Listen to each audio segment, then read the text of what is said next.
Hello ಮೈ dears. ಇವತ್ತೊಂದು ಅದ್ಭುತವಾದಂಥ ನೀತಿಕತೆ ನಾನು ನಿಮ್ಮ ಜೊತೆ ಶೇರ್ ಮಾಡ್ತಾ ಇದ್ದೀನಿ.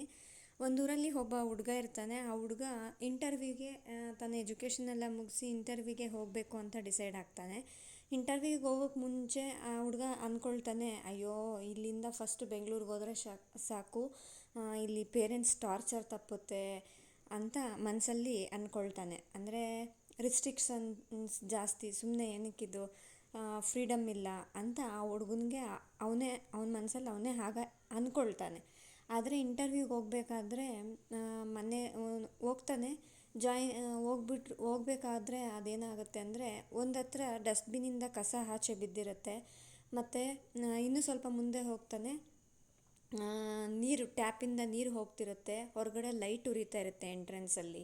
ಅದು ಡೇ ಟೈಮಲ್ಲಿ ಲೈಟ್ ಉರಿಬೇಕಾದ್ರೆ ಮನೆಯಲ್ಲಿ ಅವ್ರ ತಂದೆ ತಾಯಿ ಸ್ವಲ್ಪ ಶಿಸ್ತು ಸಂಸ್ಕಾರ ಕೊಟ್ಟು ಬೆಳೆಸಿರ್ತಾರೆ. ಅಂದರೆ ಮಾರ್ನಿಂಗ್ ಟೈಮ್ ಲೈಟ್ ಉರಿತಾ ಇರಬೇಕಾದ್ರೆ ಲೈಟ್ ಆಫ್ ಮಾಡಬೇಕು, ಡಸ್ಟ್ಬಿನ್ನಿನ ಮನೇನ ಅಚ್ಚುಕಟ್ಟಾಗಿ ಇಟ್ಕೊಳ್ಬೇಕು, ಮನೇಲಿ ಕಸ ಇದ್ದರೆ ಅದನ್ನೆಲ್ಲ ನೀಟಾಗಿ ಗುಡಿಸಿ ನೀಟಾಗಿ ಇಟ್ಕೊಳ್ಬೇಕು ಅಂತೆಲ್ಲ ಸ್ವಲ್ಪ ಶಿಸ್ತು ಸಂಯಮದಿಂದ ಬೆಳೆಸಿರ್ತಾರೆ. ಒಳ್ಳೆ ಸಂಸ್ಕಾರವನ್ನು ಕೊಟ್ಟಿರ್ತಾರೆ ಪೇರೆಂಟ್ಸು. ಮನೆ ಕ್ಲೀನಾಗಿ ಇಟ್ಕೊಳ್ಬೇಕು, ಮತ್ತು ಲೈಟ್ ಉರಿತಾ ಇದ್ದರೆ ಆಫ್ ಮಾಡಬೇಕು, ನೀರು ಪೋಲಾಗ್ತಾಯಿದ್ರೆ ನೀರು ನಿಲ್ಲಿಸಬೇಕು, ಈ ಥರ ನೀರು ವೇಸ್ಟ್ ಮಾಡಬಾರ್ದು ಅಂತೆಲ್ಲ ಸ್ವಲ್ಪ ಹೇಳಿ ಬೆಳೆಸಿರ್ತಾರೆ ಚಿಕ್ಕ ವಯಸ್ಸಿಂದ. ಚಿಕ್ಕ ವಯಸ್ಸಲ್ಲಿ ತನ್ನ ತಾಯಿ ತಂದೆ ಹೇಳ್ತಾ ಇದ್ದಿದ್ದ ಕೆಲವೊಂದು ಮಾತುಗಳು ಆತನಿಗೆ ನೆನಪು ಬರುತ್ತೆ. ಇಂಟರ್ವ್ಯೂ ಅಟೆಂಡ್ ಮಾಡೋಕ್ಕೆ ಹೋದಂಥ ಎಂಟ್ರೆನ್ಸಲ್ಲಿ ಲೈಟ್ ಉರಿತಾ ಇರುತ್ತೆ, ಲೈಟ್ ಆಫ್ ಮಾಡ್ತಾರೆ. ಟ್ಯಾಪಲ್ಲಿ ನೀರು ಇನ್ನು ಸ್ವಲ್ಪ ಮುಂದೆ ಹೋದರೆ ಟ್ಯಾಪಲ್ಲಿ ನೀರು ಹೋಗ್ತಾ ಇರುತ್ತೆ, ಪೋಲಾಗ್ತಿರುತ್ತೆ, ಆ ಟ್ಯಾಪ್ ನಿಲ್ಲಿಸ್ತಾರೆ.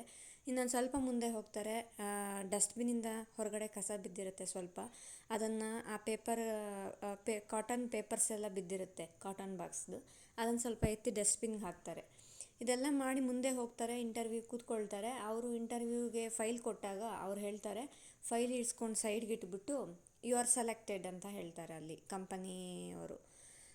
ಆಗ ಆತನಿಗೆ ಶಾಕ್ ಆಗುತ್ತೆ, ನನ್ನ ಇಂಟರ್ವ್ಯೂನೇ ಮಾಡಲಿಲ್ಲ ಆದರೆ ಸೆಲೆಕ್ಟೆಡ್ ಅಂತ ಹೇಳ್ತಾ ಇದ್ದಾರಲ್ವಾ ಅಂತ ಅಂದ್ಕೊಳ್ತಾರೆ. ಆಗ ಅವರು ಹೇಗೆ, ಯಾಕೆ ಅಂತ ಕೇಳಿದಾಗ ಅವ್ರು ಹೇಳ್ತಾರೆ, ನಾವಿವತ್ತು ಯಾರೂ ಇಂಟರ್ವ್ಯೂಗೆ ಬಂದಿರಲಿಲ್ಲ, CC ಕ್ಯಾಮ್ರಾ ನೋಡ್ತಾ ಸುಮ್ಮನೆ ಕೂತ್ಕೊಂಡು ಟೈಮ್ ವೇಸ್ಟ್ ಮಾಡ್ತಾಯಿದ್ವಿ.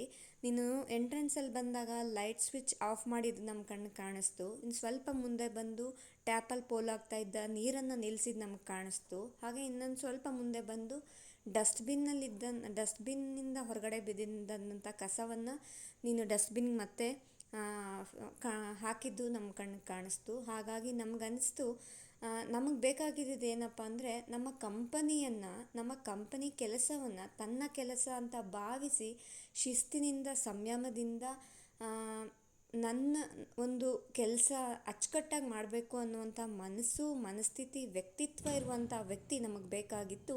ಅಂಥ ವ್ಯಕ್ತಿಯನ್ನು ನಾವು ಹುಡುಕ್ತಾ ಇದ್ವಿ. ಆ ಥರ ಬಂದಂಥ ಮೊದಲನೇ ವ್ಯಕ್ತಿನೇ ನೀವು. ಹಾಗಾಗಿ ನಿಮ್ಮನ್ನು ನಾವು ಸೆಲೆಕ್ಟ್ ಮಾಡಿದ್ದೀವಿ ಅಂತ ಹೇಳ್ತಾರೆ. ಆಗ ತುಂಬ ಖುಷಿಯಾಗುತ್ತೆ ಆ ವ್ಯಕ್ತಿಗೆ.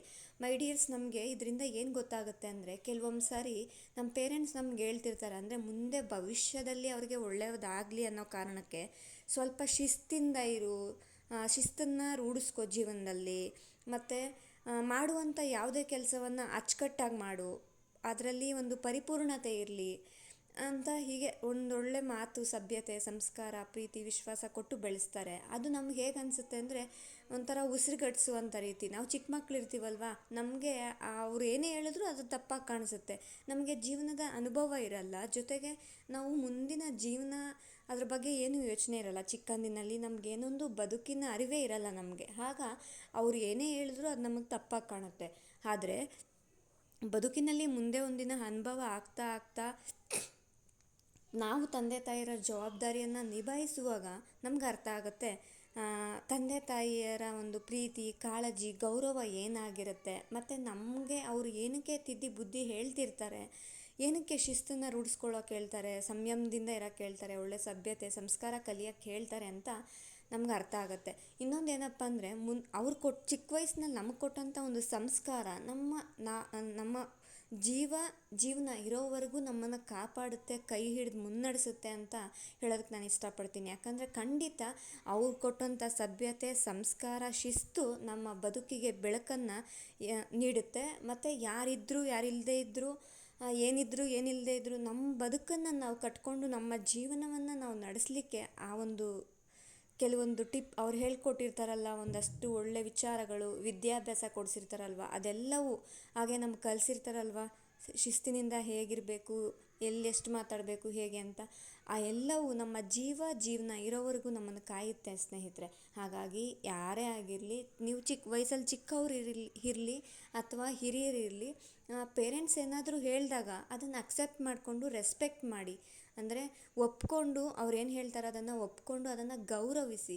ಯಾಕಂದರೆ ಅವ್ರು ಹೇಳೋ ಒಂದು ವಿಷಯದ ಹಿಂದೆ ನಮ್ಮ ಇಡೀ ಬದುಕು ಅಡಗಿರುತ್ತೆ ಅಂದರೂ ಕೂಡ ತಪ್ಪಾಗಲ್ಲ ಅಲ್ವಾ ಮೈ ಡಿಯರ್ಸ್. ನಾನು ಈ ಒಂದು ಕಥೆಯಿಂದ ಏನು ನಿಮಗೆ ಅರ್ಥ ಆಗಬೇಕಿತ್ತು ಅದು ಅರ್ಥ ಆಗಿದೆ ಅಂತ ನಾನು ಭಾವಿಸ್ತೀನಿ. ಹಾಗೆಯೇ ನಮ್ಮ ಚಾನಲನ್ನು ಲೈಕ್ ಮಾಡಿ, ಶೇರ್ ಮಾಡಿ, ಸಪೋರ್ಟ್ ಮಾಡಿ, ಸಬ್ಸ್ಕ್ರೈಬ್ ಮಾಡಿ. ಯಾರೆಲ್ಲ ಸಬ್ಸ್ಕ್ರೈಬ್ ಮಾಡದೆ ನೋಡ್ತಾ ಇದ್ದೀರಾ ಪ್ಲೀಸ್ ದಯವಿಟ್ಟು ಸಬ್ಸ್ಕ್ರೈಬ್ ಮಾಡ್ಕೊಂಡು ನೋಡಿ. ಹಾಗೆ ಒಳ್ಳೆ ಕಮೆಂಟ್ಸ್ ಕೊಡಿ, ಹೆಚ್ಚು ಜನರಿಗೆ ಶೇರ್ ಮಾಡಿ.